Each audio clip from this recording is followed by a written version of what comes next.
Where does the creeper come from? And what is his backstory? These are the questions that everyone wants to know. But before we can answer those questions, we have to figure out exactly what the creeper is.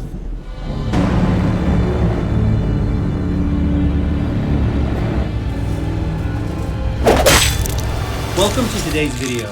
If you're new here, welcome, we're glad to have you. If you're returning, welcome back. What's been going on? Today we're going to talk about what the creeper is. And more importantly, we're going to do this by talking about what he isn't. We're going to use a process of elimination to figure out all the things that the creeper is not, so that we have a better idea of what he is. Now, in preparation for this video, we've made a long list of attributes belonging to the creeper that will help us in our quest.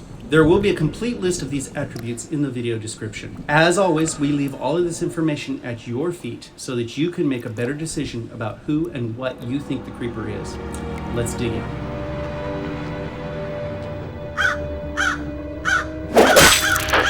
Here's a list of qualities, attributes, and character traits that we know belong to the creeper. He is ancient. He is supernatural. He is bipedal, meaning he walks on two legs. He has Chiroptera features, meaning he has hand-like wings and clawed feet like a bat. The creeper has no real conscience. He has an excellent sense of smell. He likes to scare people so that he can smell their attributes, such as fear and maybe things that they have that he may want or need. He can smell fear from a great distance away. He enjoys causing pain. We know this because the tapestry of dead bodies that line the ceilings of his lairs all have faces that are permanently frozen with fearful expressions. He is capable of flight. He was once human. This also means he is no longer human. He wears clothes to hide the fact that he is not human. He deteriorates rather quickly. He is able to regenerate. He regenerates by feeding off of humans. He is bound for 23 years at a time. This means he is controlled by something. He is artistic and creative. He enjoys music. He is a skilled hunter. The creeper is very strong. He is also very fast. He has the power of telekinesis, meaning he can move things with his mind. He can also stop things with his mind, such as bullets and windmills. He has the ability to overcome gravity. He is able to disrupt frequencies, like radio frequencies. He is able to disrupt electricity and phone signals. He has human characteristics, such as wants and desires. The creeper has emotions. He has a sense of humor. He has memories. He is very persistent. He is often in a hurry. He makes mistakes and he is vulnerable. He doesn't care about people he doesn't want. He doesn't randomly kill. He isn't worried about people seeing him. The creeper wants to destroy physical evidence of his existence. He is made of solid matter, dead skin. He is not dependent on his body to live, meaning he is never permanently damaged. The creeper somehow has an effect on certain people who enter into a trance-like state. While they are in this state, they are able to disclose information about the creeper. This is a vulnerability to him. Now, the creeper may have another quality that hasn't been officially documented. We believe he has a spiritual or multi-dimensional quality to him as well. At the end of his 23 days, he appears to hibernate. But we believe he just leaves his body and gets a new one, where he will remain underground for another 23 years, waiting for his next feeding cycle.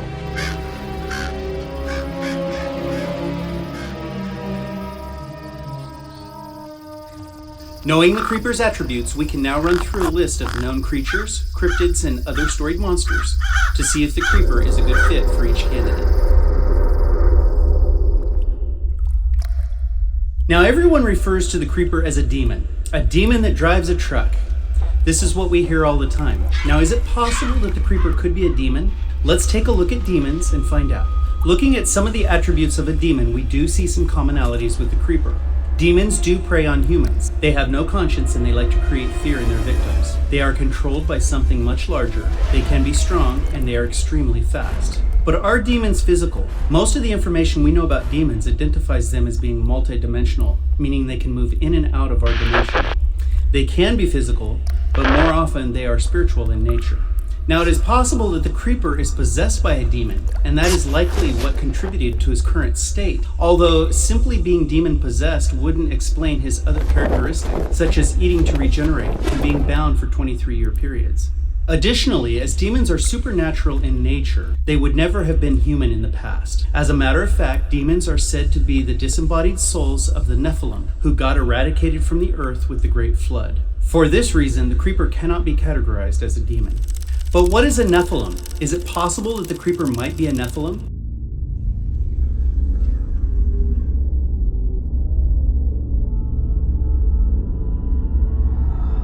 Nephilim are supernatural creatures that were the product of fallen angels mating with beautiful human women. The offspring was a supernaturally robust, strong, and usually much larger super being. Nephilim were never considered human. They were always the product of an angel and a human being, and the offspring was always considered to be supernatural. The creeper cannot be identified as Nephilim.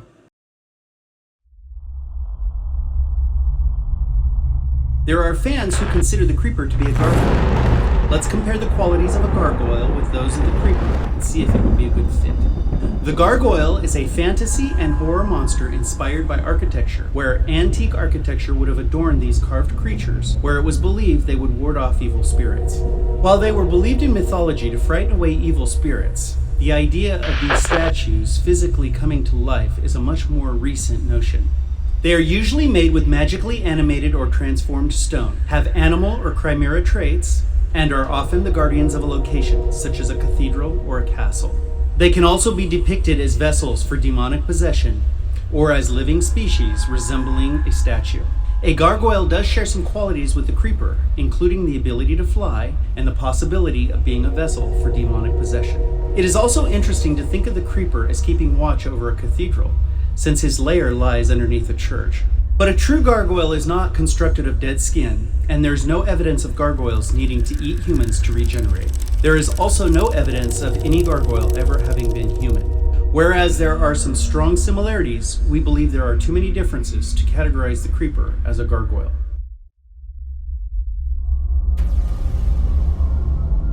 Is it possible the creeper could be a shapeshifter or a skinwalker? In mythology and folklore, these are creatures that have the ability to physically transform themselves supernaturally.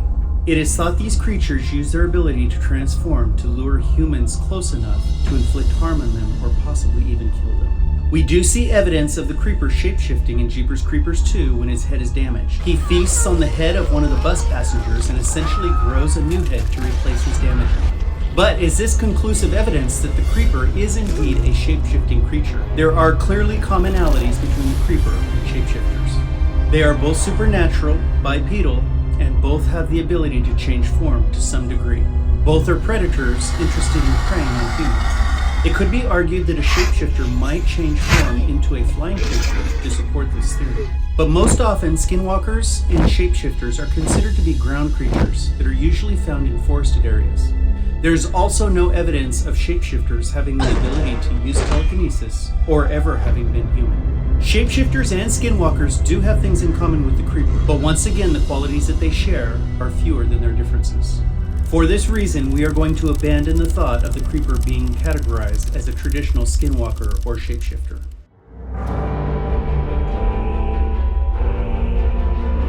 Could the creeper be some sort of dragon? We've heard this assignment online more than once. So let's look at their similarities.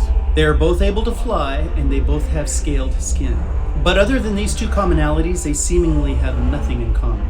Dragons are traditionally much larger, and they have the ability to breathe fire. The dragon would also be considered a reptilian, whereas the creeper would be considered a human.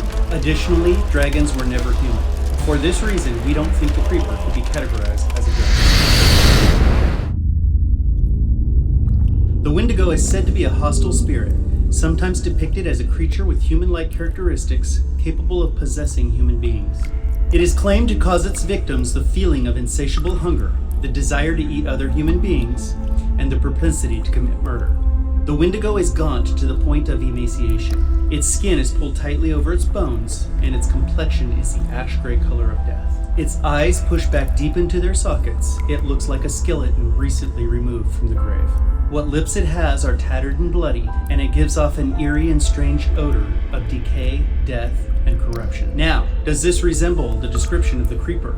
In fact, the creeper doesn't share any specific quality with the Windigo creature. But as we read the description of a Windigo, the question comes to mind. Could the creeper be possessed by a Windigo? That would explain his cannibalistic desire for human flesh. Yet there are still many qualities this does not explain. For this reason, we are not going to categorize the creeper as a Windigo or as a human possessed by one. Could the creeper be a fallen angel? Let's define fallen angel. They are heavenly spiritual beings created by God who rebelled against God. Satan, who was envious of the worship God received, decided to succeed from heaven and took a portion of the inhabitants with him. About 1/3 of the angels followed Satan, also known as Lucifer, in his rebellion against God. If an angel followed Satan during this initial rebellion, they are categorized as a fallen angel. Because they rebelled against God, they were removed from heaven and they face eternal punishment.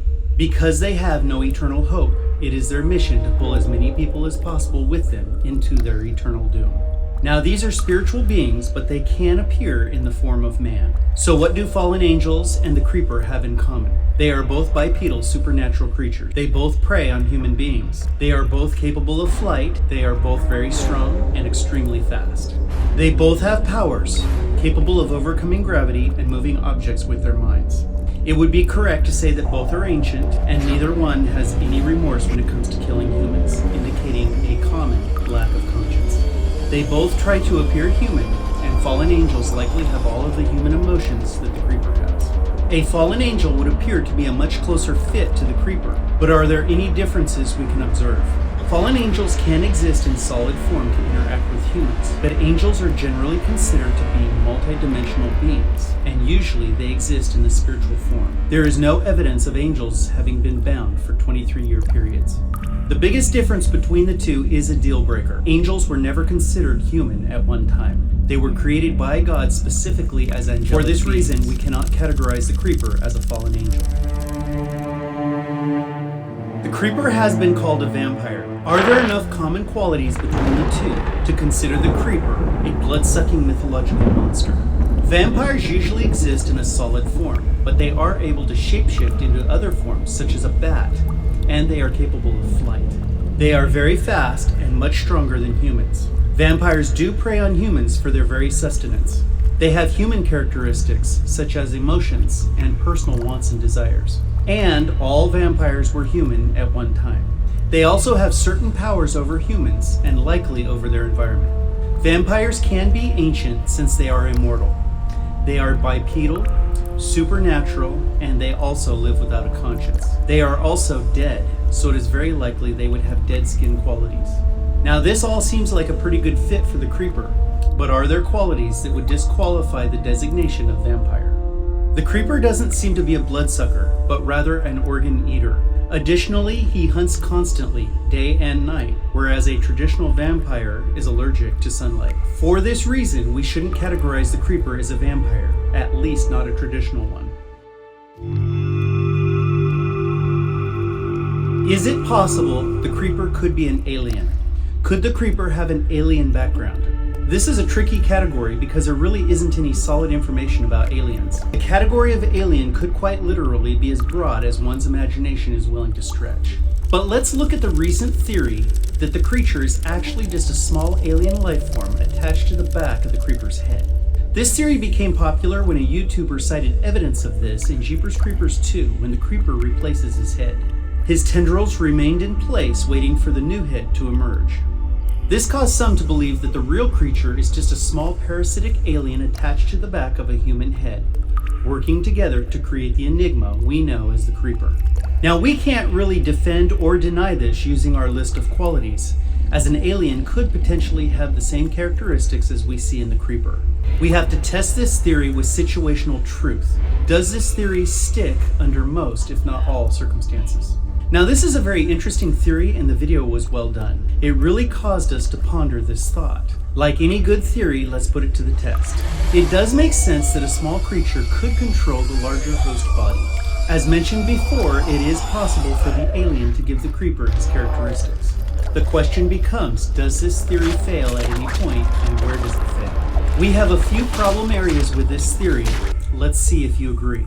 First, if there was an alien in control, we believe there would be more than one of this type of alien. That means we would have multiple creepers. And at this point in our knowledge, we only know of one example of this type of creature. Secondly, if an alien were in control, it seems like we would see more unfamiliar characteristics, whereas the creeper displays a very human set of characteristics. By this, we mean he has a vivid sense of humor. He whistles, he gets angry, he enjoys music, and he's artistic, all of which are human characteristics. And what's more, his artistic medium is the human body. We contend if the creeper was a human controlled by an alien life form, his social skills would be more foreign, having different likes and dislikes than humans do. Basically, he wouldn't be as human-like, and probably not nearly as interested in the human form for his elaborate, fleshy art exhibits. Additionally, an alien life form in control wouldn't explain the creeper's wings, his ability to fly, or his bat-like feet. In other words, he would most likely just be a human with an alien attached to the back of his head, without his other physical characteristics like that of the Chiroptera. And finally, the scene that brought about this alien theory is the same scene that destroys it. When the creeper pulls off his old head and it is replaced with a new one, the replacement looks like the latest victim for only a few seconds. Then it morphs back into the physical features we are used to seeing in the creeper. If we are to believe that an alien is simply parasitic attached to the back of its human host head, it would have no reason to change the facial features or the DNA of its host. For this reason, we believe the humanoid creeper is the actual creature, with some unusual characteristics, including his bat-like wings and feet, and yes, his tendrils. Although this is a very interesting theory, we just can't commit to categorizing the creeper as being alien-controlled. Well, where does all this leave us? What if we aren't able to put the creeper into a specific category? Isn't it likely that we're dealing with a creature here that is yet to be categorized? And how would you categorize the creeper? In the future, we're going to take a deeper dive on this using the information we have here, and we're going to see if we can't hang a tag on our favorite movie monster. And spoiler alert, it's likely to be a combination of categories. Maybe you'll beat us to the punch. Tell us what your theories and thoughts are here in the comments below. In the meantime, happy 23rd spring, and we'll see ya.